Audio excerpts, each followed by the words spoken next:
C'est ma tension,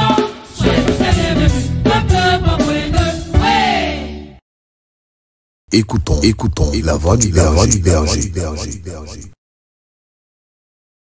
Shalom, shalom à toutes et à tous.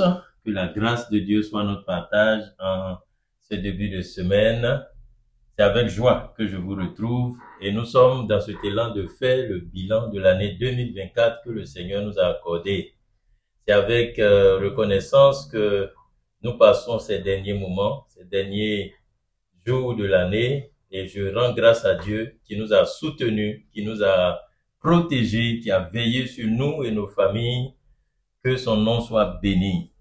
J'aimerais nous rappeler les paroles que nous avons entendues en cette année 2024 qui nous exhortent à mourir pour porter des fruits qui demeurent.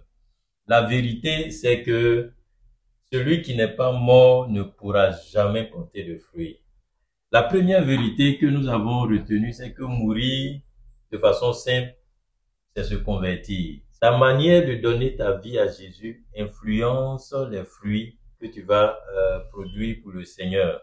Il ne s'agit pas d'être dans le temple. Il ne s'agit pas d'appartenir à une communauté. Car toute personne, membre d'une église, d'une communauté, qui n'est pas morte, qui n'est pas réellement convertie, ne portera jamais de fruits. En nous appuyant sur la parabole du semeur en Luc 8, nous avons identifié plusieurs manières de mourir. Et en cette fin d'année, j'aimerais t'amener à faire le bilan. Est-ce qu'au sortir de cette année, tu peux dire que tu es réellement mort? La première manière de se convertir correspond à la graine qui est morte le long du chemin. C'est se convertir par habitude, par imitation, par contrainte ou pour un intérêt particulier. Est-ce que c'est de cette manière que tu t'es converti? Il n'est pas tard, l'année est sur le point de s'achever. Tu peux faire le bon choix et te convertir parce que cela est une nécessité. Tu as besoin de Jésus dans ta vie.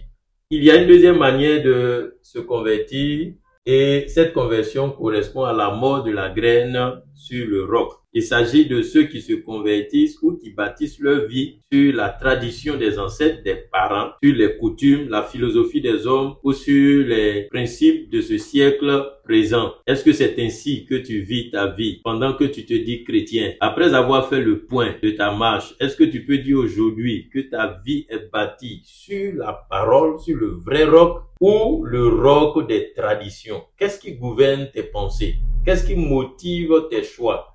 Qu'est-ce qui influence tes décisions? Il faut faire le point à ce niveau parce que 2025 nous réserve de grandes choses et il faut en réalité que tu meurs. La troisième catégorie de mort, c'est la graine qui est tombée parmi les épines et cela nous parle de la conversion, de celui qui se convertit dans une atmosphère d'oppression, dans un milieu oppressif. Tu peux donner ta vie à Jésus mais sentir les épines de la malédiction familiale. Tu peux sentir les épines du voisinage, une oppression de l'environnement dans lequel tu vis. Tu peux vivre aussi l'oppression des convoitises. Ça peut être aussi une oppression des blessures intérieures. Tu as donné ta vie à Jésus, certes, mais tu as tellement de blessures intérieures que tu ne peux progresser, tu ne peux évoluer. Et la parabole explique clairement que la graine ne peut porter de fruits à maturité parce qu'elle est étouffée. Ta vie est étouffée parce que tu es dans cet environnement d'oppression. Bien-aimé, l'année est en train de terminer et il nous faut faire le bilan. Je veux croire que beaucoup ont compris la nécessité de se convertir, de donner réellement leur vie à Jésus et de ne pas suivre leur famille. Je veux croire que beaucoup ont compris la nécessité de donner leur vie à Jésus et de ne pas imiter les autres. Je veux croire que beaucoup ont donné leur vie à Jésus et ont compris que la parole de Dieu est celle-là qui doit être le socle de leur vie. Continuons de réfléchir et laissons le Saint-Esprit nous aider à faire le bilan de tout notre parcours en 2024. Que la grâce de Dieu et sa faveur soient sur nous. Dieu nous aime et il nous veut pour lui, pour sa gloire. Soyez bénis au nom de Jésus-Christ. Amen.